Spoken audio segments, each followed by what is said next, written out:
5. The body in flow. A man possesses nothing certainly save a brief loan of his own body, wrote J.B. Cabell, yet the body of man is capable of much curious pleasure.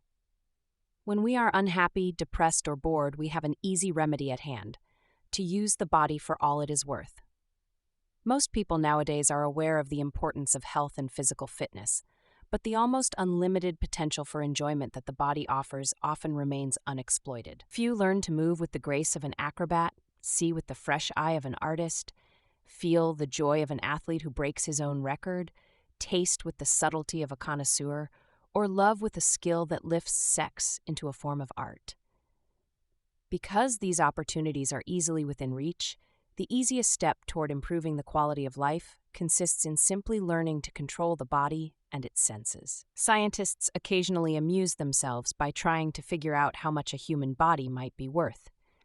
Chemists have painstakingly added up the market value of skin, flesh, bone, hair, and the various minerals and trace elements contained in it, and have come up with the paltry sum of a few dollars. Other scientists have taken into account the sophisticated information processing and learning capacity of the mind-body system and have come to a very different conclusion. They calculate that to build such a sensitive machine would require an enormous sum, on the order of hundreds of millions of dollars. Neither of these methods of assessing the body makes much sense. Its worth does not derive from chemical ingredients or from the neural wiring that makes information processing possible. What gives it a preciousness beyond reckoning is the fact that without it, there would be no experiences, and therefore no record of life as we know it. Trying to attach a market value to the body and its processes is the same as attempting to put a price tag on life. By what scale can we establish its worth? Everything the body can do is potentially enjoyable, yet many people ignore this capacity and use their physical equipment as little as possible, leaving its ability to provide flow unexploited. When left undeveloped, the senses give us chaotic information. An untrained body moves in random and clumsy ways. An insensitive eye presents ugly or uninteresting sights. The unmusical ear mainly hears jarring noises. The coarse palate knows only insipid tastes. If the functions of the body are left to atrophy, the quality of life becomes merely adequate, and for some even dismal. But if one takes control of what the body can do and learns to impose order on physical sensations, entropy yields to a sense of enjoyable harmony in consciousness. The human body is capable of hundreds of separate functions: seeing, hearing, touching, running, swimming, throwing, catching, climbing up mountains, and climbing down caves, to name only a few, and to each of these there correspond flow experiences. In every culture, enjoyable activities have been invented to suit the potentialities of the body. When a normal physical function like running is performed in a socially designed, goal-directed setting with rules that offer challenges and require skills, it turns into a flow activity. Whether jogging alone, racing the clock, running against competition, or, like the Tarahumara Indians of Mexico who race hundreds of miles in the mountains during certain festivals, adding an elaborate ritual dimension to the activity, the simple act of moving the body across space becomes a source of complex feedback that provides optimal experience and adds strength to the self. Each sensory organ, each motor function can be harnessed to the production of flow.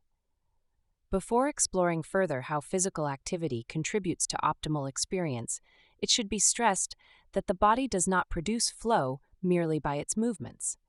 The mind is always involved as well. To get enjoyment from swimming, for instance, one needs to cultivate a set of appropriate skills, which requires the concentration of attention. Without the relevant thoughts, motives, and feelings, it would be impossible to achieve the discipline necessary to learn to swim well enough to enjoy it. Moreover, because enjoyment takes place in the mind of the swimmer, flow cannot be a purely physical process. Muscles and brain must be equally involved. In the pages that follow, we shall review some of the ways that the quality of experience can be improved through the refined use of bodily processes. These include physical activities like sports and dance, the cultivation of sexuality, and the various Eastern disciplines for controlling the mind through the training of the body. They also feature the discriminating use of the senses of sight, hearing, and taste. Each of these modalities offers an almost unlimited amount of enjoyment, but only to persons who work to develop the skills they require. To those who do not, the body remains indeed a lump of rather inexpensive flesh. Higher, faster, stronger. The Latin motto of the modern Olympic Games, Altius Citius Fortius, is a good if incomplete summary of how the body can experience flow. It encompasses the rationale of all sports, which is to do something better than it has ever been done before.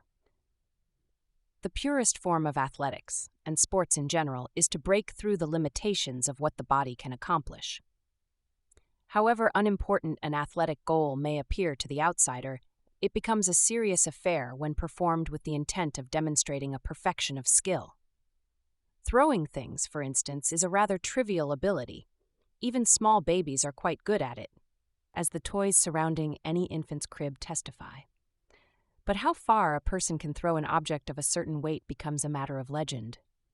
The Greeks invented the discus, and the great discus throwers of antiquity were immortalized by the best sculptors.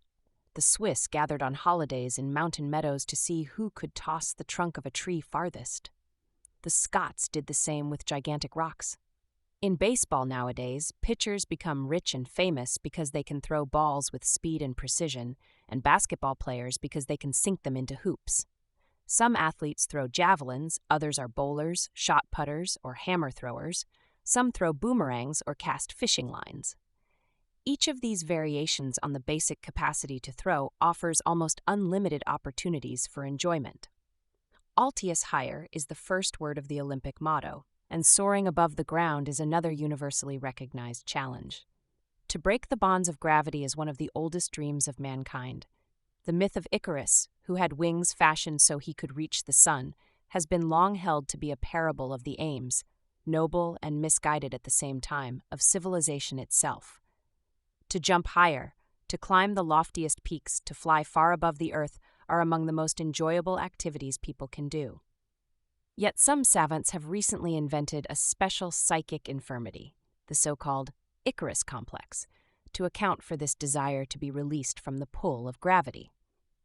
Like all explanations that try to reduce enjoyment to a defensive ploy against repressed anxieties, this one misses the point. Of course, in some sense, all purposeful action can be regarded as a defense against the threats of chaos.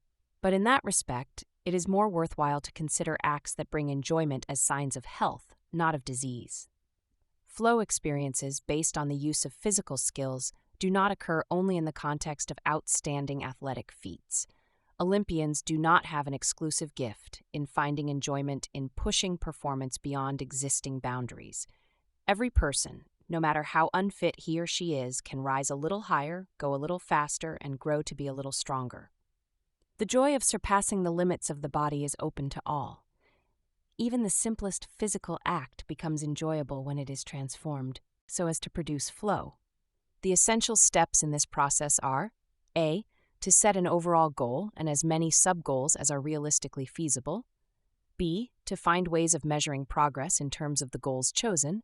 C. To keep concentrating on what one is doing, and to keep making finer and finer distinctions in the challenges involved in the activity. D. To develop the skills necessary to interact with the opportunities available. And E. To keep raising the stakes if the activity becomes boring. A good example of this method is the act of walking, which is as simple a use of the body as one can imagine, yet which can become a complex flow activity, almost an art form. A great number of different goals might be set for a walk. For instance, the choice of the itinerary, where one wishes to go and by what route. Within the overall route, one might select places to stop or certain landmarks to see. Another goal may be to develop a personal style, a way to move the body easily and efficiently. An economy of motion that maximizes physical well-being is another obvious goal. For measuring progress, the feedback may include how fast and how easily the intended distance was covered, how many interesting sights one has seen, and how many new ideas or feelings were entertained along the way. The challenges of the activity are what force us to concentrate. The challenges of a walk will vary greatly, depending on the environment. For those who live in large cities, flat sidewalks and right-angle layouts make the physical act of walking easy. Walking on a mountain trail is another thing altogether. For a skilled hiker, each step presents a different challenge to be resolved with a choice of the most efficient foothold that will give the best leverage, simultaneously taking into account the momentum and the center of gravity of the body and the various surfaces, dirt, rocks, roots, grass, branches on which the foot can land. On a difficult trail, an experienced hiker walks with economy of motion and lightness, and the constant adjustment of her steps to the terrain reveals a highly sophisticated process of selecting the best solution to a changing series of complex equations involving mass, velocity, and friction. Of course, these calculations are usually automatic and give the impression of being entirely intuitive, almost instinctive. But if the walker does not process the right information about the terrain and fails to make the appropriate adjustments in her gait, she will stumble or will soon grow tired. So while this kind of walking might be entirely unself-conscious, it is in fact a highly intense activity that requires concentrated attention. In the city, the terrain itself is not challenging, but there are other opportunities for developing skills. The social stimulation of the crowds, the historical and architectural references of the urban milieu can add enormous variety to a walk. There are store windows to see, people to observe, patterns of human interaction to reflect on. Some walkers specialize in choosing the shortest routes, others the most interesting ones. Some pride themselves in walking the same route with chronometric precision, others like to mix and match their itinerary.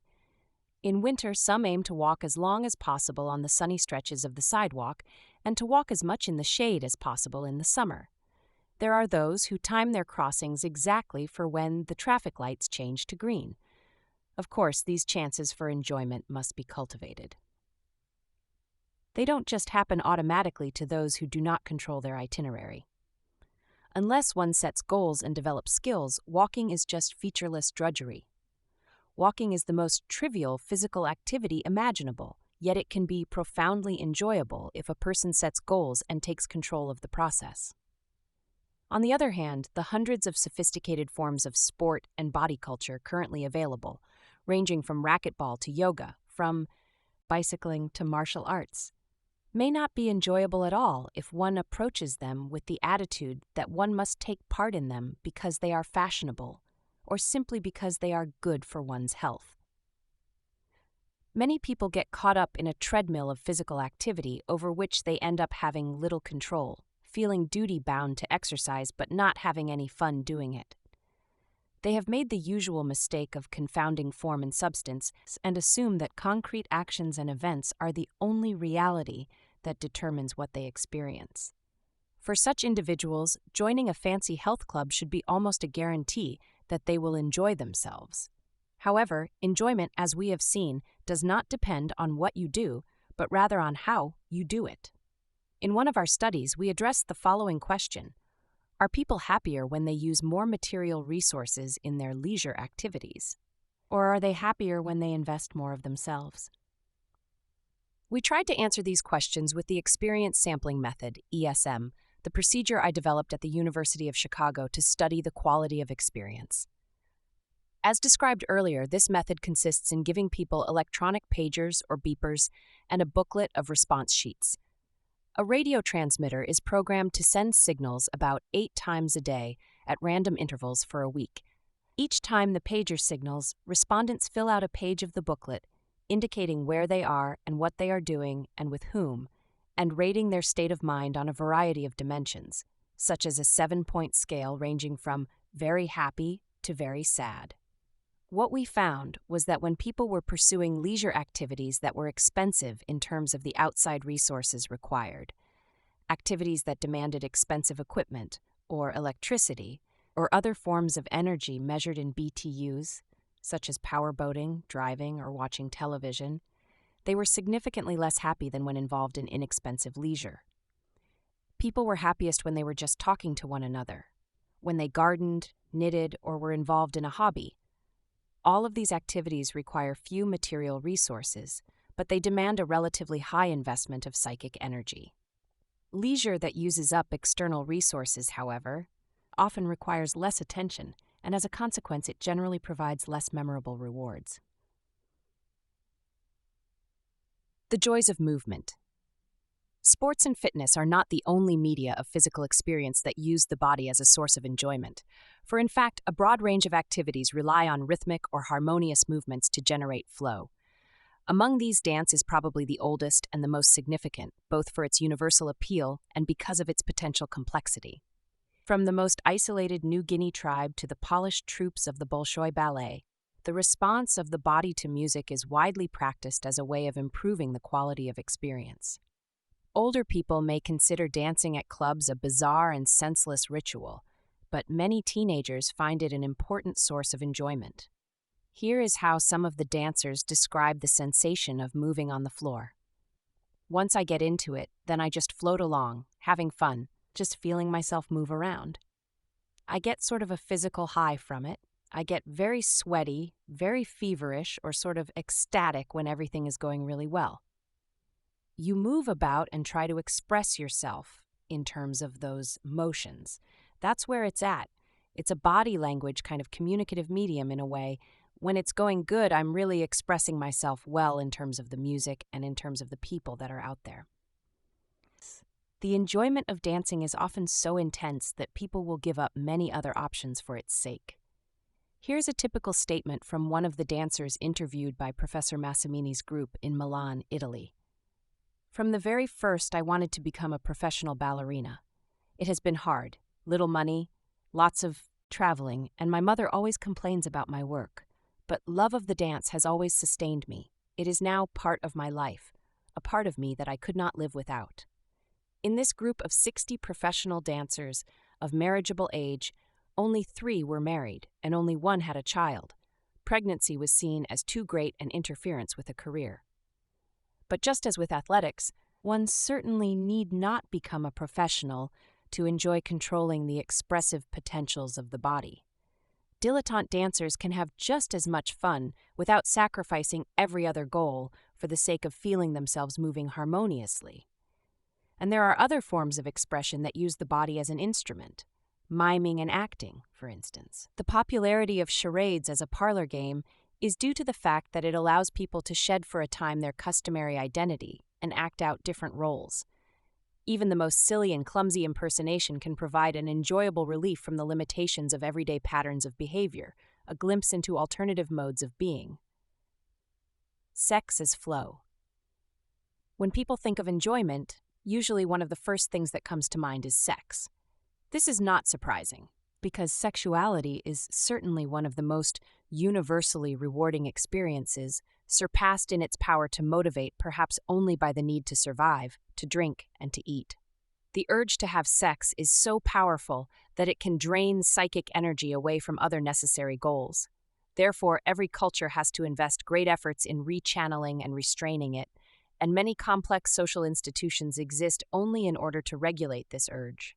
The saying that love makes the world go round is a polite reference to the fact that most of our deeds are impelled, either directly or indirectly, by sexual needs. We wash, dress, and comb our hair to be attractive. Many of us go to work so as to afford keeping a partner and a household. We struggle for status and power, in part so as to be admired and loved. But is sex always enjoyable? By now, the reader might be able to guess that the answer depends on what happens in the consciousness of those involved. The same sexual act can be experienced as painful, revolting, frightening, neutral, pleasant, pleasurable, enjoyable, or ecstatic, depending on how it is linked to a person's goals. A rape may not be distinguishable physically from a loving encounter, but their psychological effects are worlds apart. It is safe to say that sexual stimulation in and of itself is generally pleasurable. That we are genetically programmed to derive pleasure from sexuality is evolution's rather clever way of guaranteeing that individuals will engage in activities likely to lead to procreation, thus ensuring the survival of the species. To take pleasure in sex, one needs only to be healthy and willing. No special skills are required, and soon after the first experiences, few new physical challenges arise again. But like other pleasures, unless it is transformed into an enjoyable activity, sex easily becomes boring with time. It turns from a genuinely positive experience into either a meaningless ritual or an addictive dependence. Fortunately, there are many ways to make sex enjoyable. Eroticism is one form of cultivating sexuality that focuses on the development of physical skills. In a sense, eroticism is to sex as sport is to physical activity. The Kama Sutra and the Joy of Sex are two examples of manuals that aim to foster eroticism by providing suggestions and goals to help make sexual activity more varied, more interesting, and challenging. Most cultures have elaborate systems of erotic training and performance, often overlaid with religious meanings.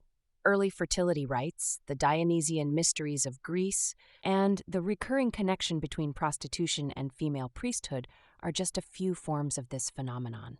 It is as if in the early stages of religion, cultures co-opted the obvious attraction of sexuality and used it as a basis on which to build more complex ideas and patterns of behavior. But the real cultivation of sexuality begins only when psychological dimensions are added to the purely physical. According to historians, the art of love was a recent development in the West. With rare exceptions, there was very little romance in the sexual practices of the Greeks and the Romans. The wooing, the sharing of feelings between lovers, the promises and the courtship rituals that now seem to be such indispensable attributes of intimate relations were only invented in the late Middle Ages by the troubadours who plied the castles of southern France, and then, as the sweet new style, they were adopted by the affluent classes in the rest of Europe. Romance. The rituals of wooing first developed in the Romance region of southern France provides an entire new range of challenges to lovers. For those who learn the skills necessary to meet them, it becomes not only pleasurable, but enjoyable as well. A similar refinement of sexuality took place in other civilizations, and roughly in the same not-too-distant past. The Japanese created extremely sophisticated professionals of love, expecting their geishas to be accomplished musicians, dancers, actresses, as well as appreciative of poetry and art. Chinese and Indian courtesans and Turkish odalisques were equally skillful. Regrettably, this professionalism, while developing the potential complexity of sex to great heights, did little to improve directly the quality of experience for most people. Historically, romance seems to have been restricted to youth and to those who had the time and the money to indulge in it. The vast majority in any culture appear to have had a very humdrum sex life. Decent. People the world over do not spend too much energy on the task of sexual reproduction, or on the practices that have been built on it. Romance resembles sports in this respect as well. Instead of doing it personally, most people are content to hear about it or watch a few experts perform it. A third dimension of sexuality begins to emerge when, in addition to physical pleasure and the enjoyment of a romantic relationship, the lover feels genuine care for his partner. There are then new challenges one discovers: to enjoy the partner as a unique person, to understand her, and to help her fulfill her goals. With the emergence of this third dimension, sexuality becomes a very complex process, one that can go on providing flow experiences all through life. At first, it is very easy to obtain pleasure from sex, and even to enjoy it. Any fool can fall in love when young. The first date, the first kiss, the first intercourse all present heady new challenges that keep the young person in flow for weeks on end. But for many, this ecstatic state occurs only once. After the first love, all later relationships are no longer as exciting. It is especially difficult to keep enjoying sex with the same partner over a period of years. It is probably true that humans, like the majority of mammalian species, are not monogamous by nature. It is impossible for partners not to grow bored unless they work to discover new challenges in each other's company and learn appropriate skills for enriching the relationship. Initially, physical challenges alone are enough to sustain flow, but unless romance and genuine care also develop, the relationship will grow stale. How to keep love fresh? The answer is the same as it is for any other activity. To be enjoyable, a relationship must become more complex. To become more complex, the partners must discover new potentialities in themselves and in each other. To discover these, they must invest attention in each other, so that they can learn what thoughts and feelings, what dreams reside in their partner's mind. This in itself is a never-ending process, a lifetime's task. After one begins to really know another person, then many joint adventures become possible, traveling together, reading the same books, raising children, making and realizing plans all become more enjoyable and more meaningful. The specific details are unimportant. Each person must find out which ones are relevant to his or her own situation. What is important is the general principle that sexuality, like any other aspect of life, can be made enjoyable if we are willing to take control of it and cultivate it in the direction of greater complexity. The ultimate control. Yoga and the martial arts. When it comes to learning to control the body and its experiences, we are as children compared to the great Eastern civilizations. In many respects, what the West has accomplished in terms of harnessing material energy is matched by what India and the Far East have achieved in terms of direct control of consciousness. That neither of these approaches is by itself an ideal program for the conduct of life is shown by the fact that the Indian fascination with advanced techniques for self-control, at the expense of learning to cope with the material challenges of the physical environment, has conspired to let impotence and apathy spread over a great proportion of the population, defeated by scarcity of resources and by overcrowding. The Western mastery over material energy, on the other hand, runs the risk of turning everything it touches into a resource to be consumed as rapidly as possible, thus exhausting the environment. The perfect society would be able to strike a healthy balance between the spiritual and material worlds. But short of aiming for perfection, we can look toward Eastern religions for guidance in how to achieve control over consciousness. Of the great Eastern methods for training the body, one of the oldest and most diffuse is the set of practices known as Hatha Yoga. It is worth reviewing some of its highlights because it corresponds in several areas to what we know about the psychology of flow and therefore provides a useful model for anyone who wishes to be in better charge of psychic energy. Nothing quite like Hatha Yoga has ever been created in the West. The early monastic routines instituted by Saint Benedict and Saint Dominic, and especially the spiritual exercises of Saint Ignatius of Loyola, probably come the closest in offering a way to control attention by developing mental and physical routines, but even these fall far short of the rigorous discipline of yoga. In Sanskrit, yoga means yoking, which refers to the method's goal of joining the individual with God. First, by uniting the various parts of the body with one another, then making the body as a whole work together with consciousness as part of an ordered system. To achieve this aim, the basic text of yoga, compiled by Patanjali about 1500 years ago, prescribes 8 stages of increasing skills. The first 2 stages of ethical preparation are intended to change a person's attitudes. We might say that they involve the straightening out of consciousness. They attempt to reduce psychic entropy as much as possible before the actual attempts at mental control begin. In practice, the first step, yama, requires that one achieve restraint from acts and thoughts that might harm others: falsehood, theft, lust, and avarice. The second step, niyama, involves obedience, or the following of ordered routines in cleanliness, study, and obedience to God, all of which help to channel attention into predictable patterns, and hence make attention easier to control.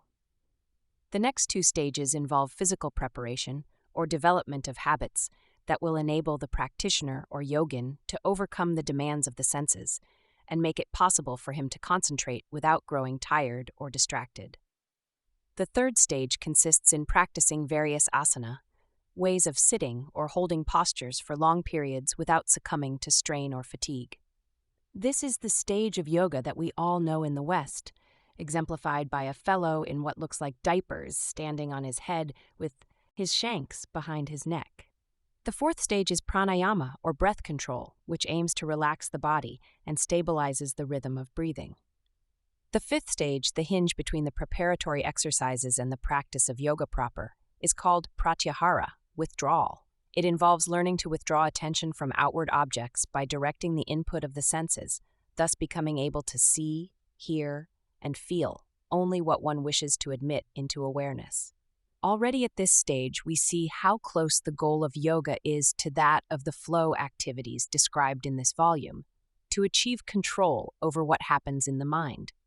Although the remaining 3 stages do not properly belong to the present chapter, they involve the control of consciousness through purely mental operations, rather than physical techniques, We shall discuss them here for the sake of continuity, and also because these mental practices are, after all, solidly based on the earlier physical ones. Dharana, or holding on, is the ability to concentrate for long periods on a single stimulus, and thus is the mirror image of the earlier stage of pratyahara. First one learns to keep things out of the mind, then one learns to keep them in. Intense meditation, or dhyana, is the next step. Here one learns to forget the self in uninterrupted concentration that no longer needs the external stimuli of the preceding phase. Finally, the yogin may achieve samadhi, the last stage of self-collectedness, when the meditator and the object of meditation become as one. Those who have achieved it describe samadhi as the most joyful experience in their lives. The similarities between yoga and flow are extremely strong. In fact, it makes sense to think of yoga as a very thoroughly planned flow activity. Both try to achieve a joyous, self-forgetful involvement through concentration, which in turn is made possible by a discipline of the body. Some critics, however, prefer to stress the differences between flow and yoga. Their main divergence is that whereas flow attempts to fortify the self, the goal of yoga and many other Eastern techniques is to abolish it. Samadhi, the last stage of yoga, is only the threshold for entering nirvana, where the individual self merges with the universal force like a river blending into the ocean. Therefore, it can be argued, yoga and flow tend toward diametrically opposite outcomes. But this opposition may be more superficial than real. After all, 7 of the 8 stages of yoga involve building up increasingly higher levels of skill in controlling consciousness. Samadhi and the liberation that is supposed to follow it may not, in the end, be that significant. They may, in one sense, be regarded as the justification of the activity that takes place in the previous 7 stages, just as the peak of the mountain is important only because it justifies climbing, which is the real goal of the enterprise. Another argument favoring the similarity of the two processes is that, even till the final stage of liberation, the yogin must maintain control over consciousness. He could not surrender his self unless he was, even at the very moment of surrender, in complete control of it. Giving up the self with its instincts, habits, and desires is so unnatural an act that only someone supremely in control can accomplish it. Therefore, it is not unreasonable to regard yoga as one of the oldest and most systematic methods of producing the flow experience. The details of how the experience is produced are unique to yoga, as they are unique to every other flow activity, from fly fishing to racing a Formula One car. As the product of cultural forces that occurred only once in history, the way of yoga bears the stamp of the time and place in which it was created. Whether yoga is a better way to foster optimal experience than others cannot be decided on its own merits alone. One must consider the opportunity costs involved in the practice and compare them with alternative flow options. Is the control that yoga makes possible worth the investment of psychic energy that learning its discipline requires? Another set of Eastern disciplines that have become popular recently in the West are the so-called martial arts. There are many variations of these, and each year a new one seems to arrive. They include judo, jiu-jitsu, kung fu, karate, taekwondo, aikido, tai chi chuan, all forms of unarmed combat that originated in China, and kendo, fencing, kyudo, archery, and ninjutsu, which are more closely associated with Japan. These martial arts were influenced by Taoism and by Zen Buddhism, and thus they also emphasize consciousness-controlling skills. Instead of focusing exclusively on physical performance as Western martial arts do, the Eastern variety is directed toward improving the mental and spiritual state of the practitioner. The warrior strives to reach the point where he can act with lightning speed against opponents, without having to think or reason about the best defensive or offensive moves to make. Those who can perform it well claim that fighting becomes a joyous artistic performance, during which the everyday experience of duality between mind and body is transformed into a harmonious one-pointedness of mind. Here again, it seems appropriate to think of the martial arts as a specific form of flow. Flow through the senses, the joys of seeing. It is easy to accept the fact that sports, sex, and even yoga can be enjoyable, but few people step beyond these physical activities to explore the almost unlimited capacities of the other organs of the body, even though any information that the nervous system can recognize lends itself to rich and varied flow experiences. Seeing, for instance, is most often used simply as a distant sensing system to keep from stepping on the cat or to find the car keys. Occasionally, people stop to feast their eyes when a particularly gorgeous sight happens to appear in front of them, but they do not cultivate systematically the potential of their vision. Visual skills, however, can provide constant access to enjoyable experiences. Menander, the classical poet, well expressed the pleasure we can derive from just watching nature. The sun that lights us all, the stars, the sea, the train of clouds, the spark of fire, if you live 100 years or only a few, you can never see anything higher than them. The visual arts are one of the best training grounds for developing these skills. Here are some descriptions by people versed in the arts about the sensation of really being able to see. The first recalls an almost Zen-like encounter with a favorite painting and emphasizes the sudden epiphany of order that seems to arise from seeing a work that embodies visual harmony. There is that wonderful Cézanne Bathers in the Philadelphia Museum, which gives you in one glance that great sense of a scheme, not necessarily rational, but that things come together. That is the way in which the work of art allows you to have a sudden appreciation of, an understanding of the world. That may mean your place in it. That may mean what bathers on the side of a river on a summer day are all about. That may mean the ability to suddenly let go of ourselves and understand our connection to the world. Another viewer describes the unsettling physical dimension of the aesthetic flow experience, which resembles the shock a body feels when diving into a pool of cold water. When I see works that come close to my heart, that I think are really fine, I have the strangest reaction, which is not always exhilarating. It is sort of like being hit in the stomach, feeling a little nauseous. It's just this sort of completely overwhelming feeling, which then I have to grope my way out of, calm myself down, and try to approach it scientifically, not with all my antennae vulnerable open. What comes to you after looking at it calmly, after you've really digested every nuance and every little thread, is the total impact. When you encounter a very great work of art, you just know it, and it thrills you in all your senses, not just visually, but sensually and intellectually. Not only great works of art produce such intense flow experiences. For the trained eye, even the most mundane sights can be delightful. A man who lives in one of Chicago's suburbs and takes the elevated train to work every morning says, "On a day like this, or days when it's crystal clear, I just sit in the train and look over the roofs of the city because it's so fascinating to see the city, to be above it, to be there but not be a part of it, to see these forms and these shapes, these marvelous old buildings, some of which are totally ruined. And, just the fascination of the thing, the curiosity of it. I can come in and say, coming to work this morning was like coming through a Sheeler Precisionist painting, because he painted rooftops and things like that in a very crisp, clear style.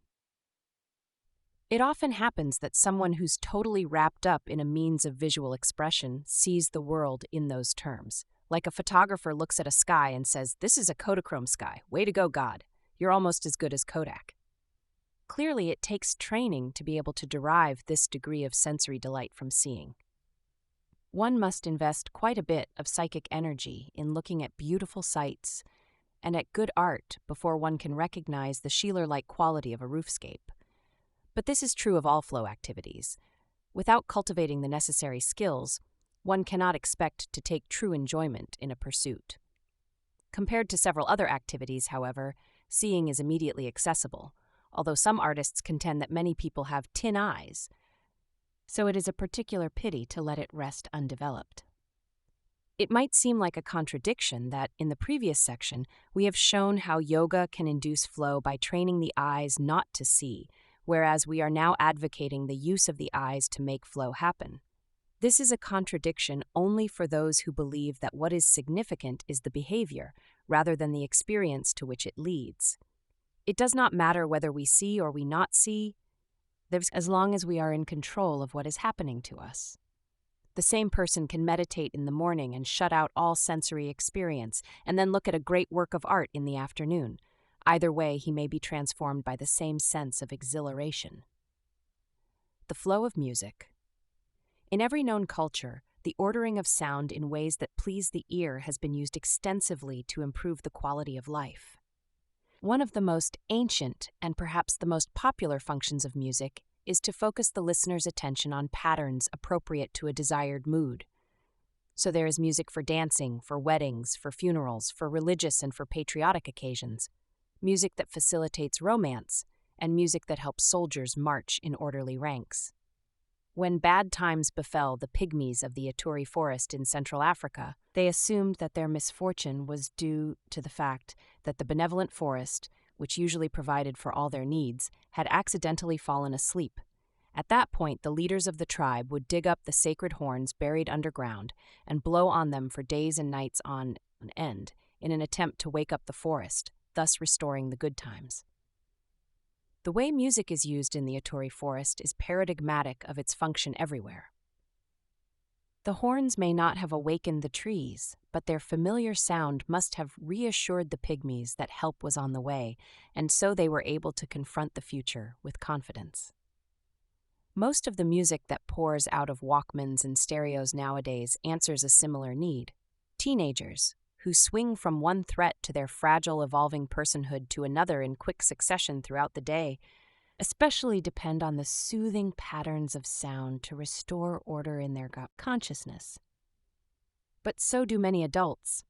One policeman told us, if after a day of making arrests and worrying about getting shot, I could not turn on the radio in the car on my way home, I would probably go out of my mind.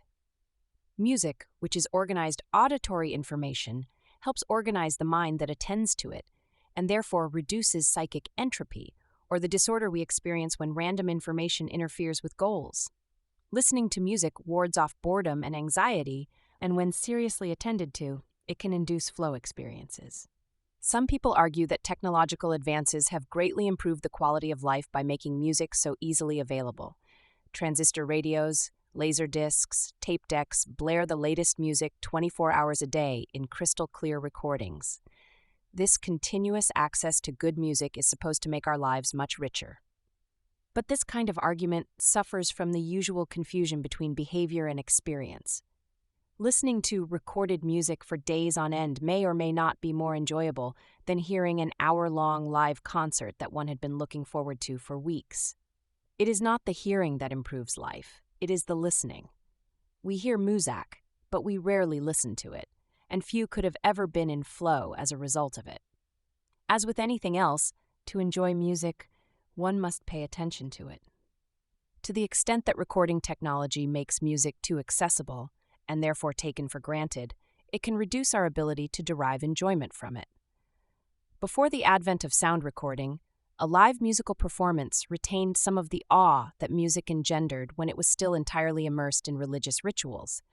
Even a village dance band, let alone a symphonic orchestra, was a visible reminder of the mysterious skill involved in producing harmonious sounds. One approached the event with heightened expectations, with the awareness that one had to pay close attention because the performance was unique and not to be repeated again. The audiences at today's live performances, such as rock concerts, continue to partake in some degree in these ritual elements. There are few other occasions at which large numbers of people witness the same event together, think and feel the same things, and process the same information. Such joint participation produces in an audience the condition Emil Durkheim called collective effervescence, or the sense that one belongs to a group with a concrete, real existence. This feeling, Durkheim believed, was at the roots of religious experience. The very conditions of live performance help focus attention on the music, and therefore make it more likely that flow will result at a concert than when one is listening to reproduced sound. But to argue that live music is innately more enjoyable than recorded music would be just as invalid as arguing the opposite. Any sound can be a source of enjoyment if attended to properly. In fact, as the Yaqui sorcerer taught the anthropologist Carlos Castaneda, even the intervals of silence between sounds, if listened to closely, can be exhilarating. Many people have impressive record libraries, full of the most exquisite music ever produced, yet they fail to enjoy it. They listen a few times to their recording equipment, marveling at the clarity of the sound it produces, and then forget to listen again until it is time to purchase a more advanced system. Those who make the most of the potential for enjoyment inherent in music, on the other hand, have strategies for turning the experience into flow. They begin by setting aside specific hours for listening. When the time comes, they deepen concentration by dousing the lights, by sitting in a favorite chair, or by following some other ritual that will focus attention. They plan carefully the selection to be played and formulate specific goals for the session to come. Listening to music usually starts as a sensory experience. At this stage, one responds to the qualities of sound that induce the pleasant physical reactions that are genetically wired into our nervous system. We respond to certain chords that seem to have universal appeal, or to the plaintive cry of the flute, the rousing call of the trumpets. We are particularly sensitive to the rhythm of the drums or the bass, the beat on which rock music rests, and which some contend is supposed to remind the listener of the mother's throbbing heart first heard in the womb. The next level of challenge music presents is the analogic mode of listening. In this stage, one develops the skill to evoke feelings and images based on the patterns of sound. The mournful saxophone passage recalls the sense of awe one has when watching storm clouds build up over the prairie. The Tchaikovsky piece makes one visualize a sleigh driving through a snowbound forest, with its bells tinkling. Popular songs, of course, exploit the analogic mode to its fullest by cueing in the listener with lyrics that spell out what mood or what story the music is supposed to represent. The most complex stage of music listening is the analytic one. In this mode, attention shifts to the structural elements of music instead of the sensory or narrative ones. Listening skills at this level involve the ability to recognize the order underlying the work and the means by which the harmony was achieved.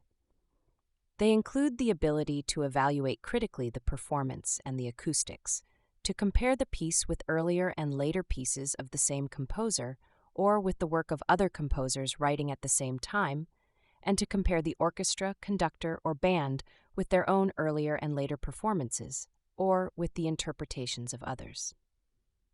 Analytic listeners often compare various versions of the same blues song, or sit down to listen with an agenda that might typically be, let's see how von Karajan's 1975 recording of the second movement of the Seventh Symphony differs from his 1963 recording, or I wonder if the brass section of the Chicago Symphony is really better than the Berlin brasses. Having set such goals, a listener becomes an active experience that provides constant feedback, e.g., von Karajan has slowed down. The Berlin brasses are sharper but less mellow. As one develops analytic listening skills, the opportunities to enjoy music increase geometrically.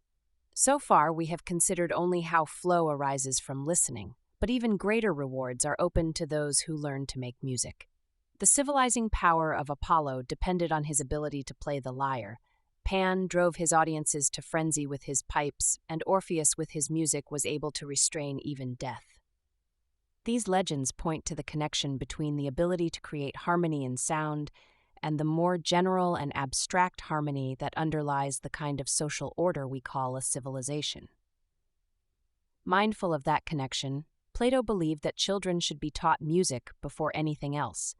In learning to pay attention to graceful rhythms and harmonies, their whole consciousness would become ordered.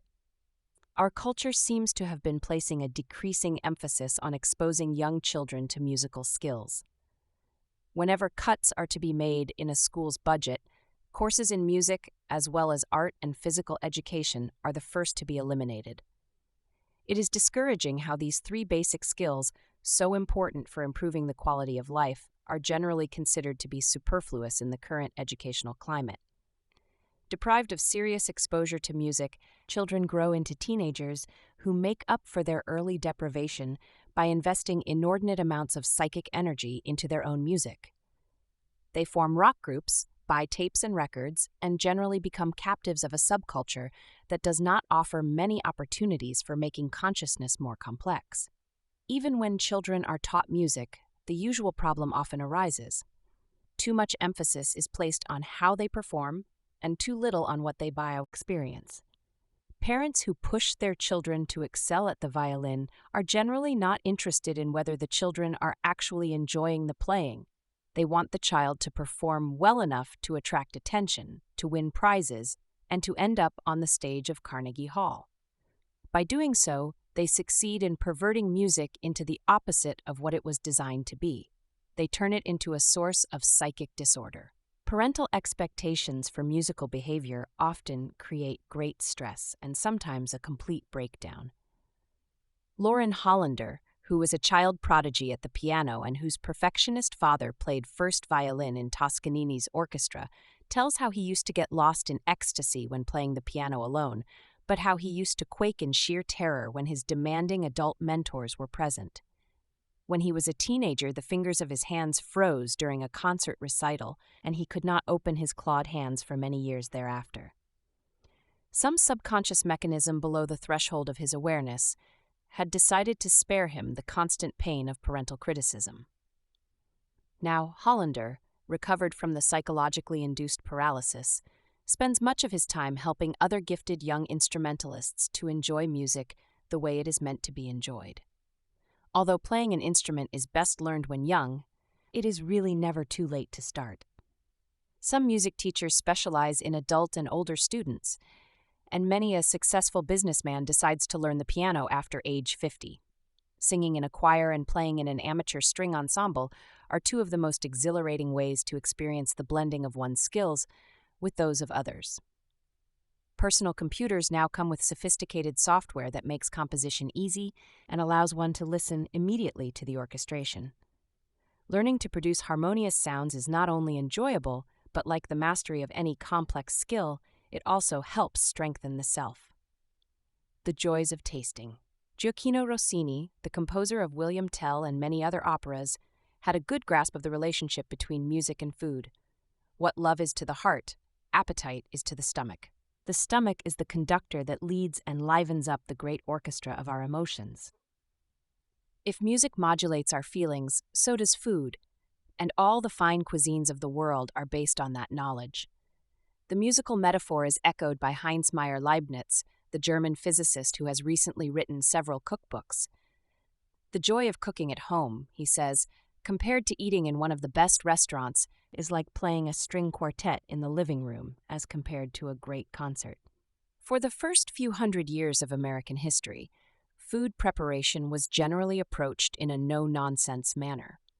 Even as late as 25 years ago, the general attitude was that feeding your face was all right, but to make too much fuss about it was somehow decadent. In the past 2 decades, of course, the trend has reversed itself so sharply that earlier misgivings about gastronomic excesses seem almost to have been justified.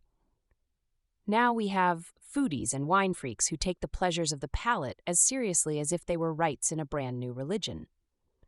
Gourmet journals proliferate. The frozen food sections of supermarkets bulge with esoteric culinary concoctions, and all sorts of chefs run popular shows on TV.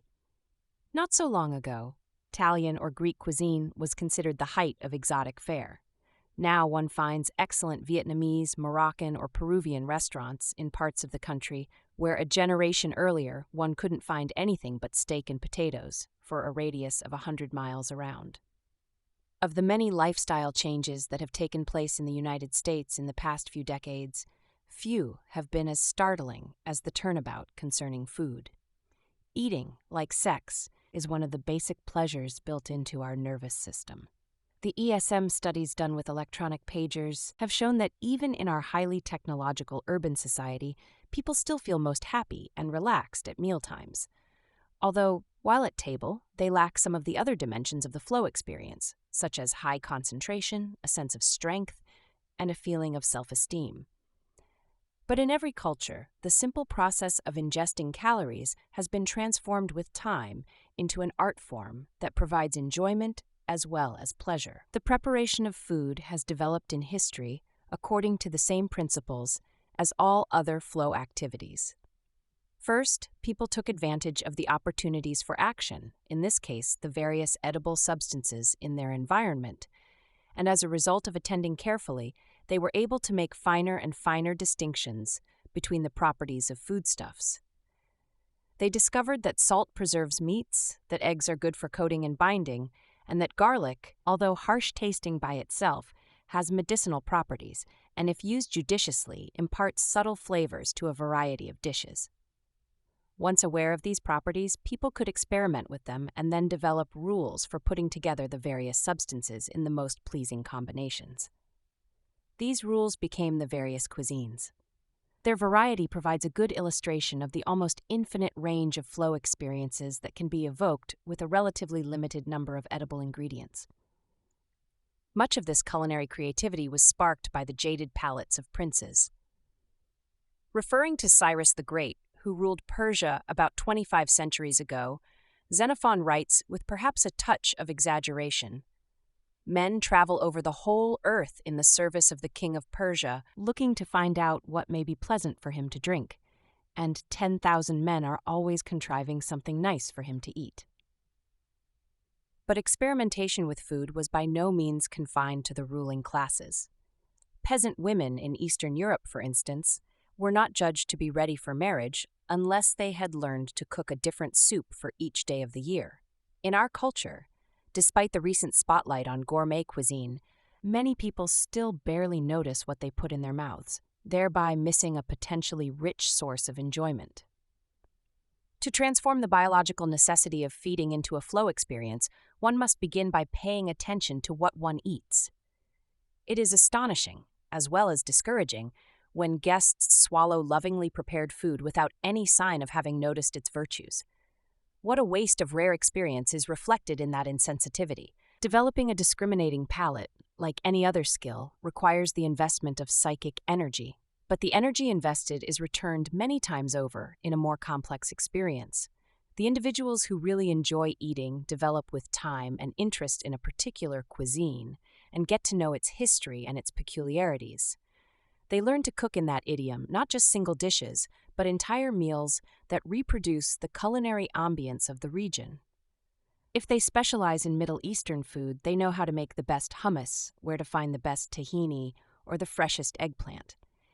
If their predilection includes the foods of Venice, they learn what kind of sausage goes best with polenta, and what kind of shrimp is the best substitute for scampi. Like all other sources of flow related to bodily skills, like sport, sex, and aesthetic visual experiences, the cultivation of taste only leads to enjoyment if one takes control of the activity. As long as one strives to become a gourmet or a connoisseur of wines because it is the in thing to do, striving to master an externally imposed challenge, then taste may easily turn sour. But a cultivated palate provides many opportunities for flow if one approaches eating and cooking in a spirit of adventure and curiosity, exploring the potentials of food for the sake of the experience rather than as a showcase for one's expertise. The other danger in becoming involved with culinary delights, and here again the parallels with sex are obvious, is that they can become addictive. It is not by chance that gluttony and lechery were included among the 7 deadly sins. The fathers of the Church well understood that infatuation with the pleasures of the flesh could easily drain psychic energy away from other goals. The Puritans' mistrust of enjoyment is grounded in the reasonable fear that given a taste of what they are genetically programmed to desire, people will want more of it, and will take time away from the necessary routines of everyday life in order to satisfy their craving. But repression is not the way to virtue. When people restrain themselves out of fear, their lives are by necessity diminished. They become rigid and defensive, and their self stops growing. Only through freely chosen discipline can life be enjoyed, and still kept within the bounds of reason. If a person learns to control his instinctual desires, not because he has to, but because he wants to, he can enjoy himself without becoming addicted. A fanatical devotee of food is just as boring to himself and to others as the ascetic who refuses to indulge his taste. Between these two extremes, there is quite a bit of room for improving the quality of life. In the metaphorical language of several religions, the body is called the temple of God, or the vessel of God, imagery to which even an atheist should be able to relate. The integrated cells and organs that make up the human organism are an instrument that allows us to get in touch with the rest of the universe. The body is like a probe full of sensitive devices that tries to obtain what information it can from the awesome reaches of space. It is through the body that we are related to one another and to the rest of the world. While this connection itself may be quite obvious, what we tend to forget is how enjoyable it can be. Our physical apparatus has evolved so that whenever we use its sensing devices, they produce a positive sensation, and the whole organism resonates in harmony. To realize the body's potential for flow is relatively easy. It does not require special talents or great expenditures of money. Everyone can greatly improve the quality of life by exploring one or more previously ignored dimensions of physical abilities. Of course, it is difficult for any one person to reach high levels of complexity in more than one physical domain. The skills necessary to become good athletes, dancers, or connoisseurs of sights, sounds, or tastes are so demanding that one individual does not have enough psychic energy in his waking lifetime to master more than a few. But it is certainly possible to become a dilettante, in the finest sense of that word, in all these areas, in other words, to develop sufficient skills so as to find delight in what the body can do.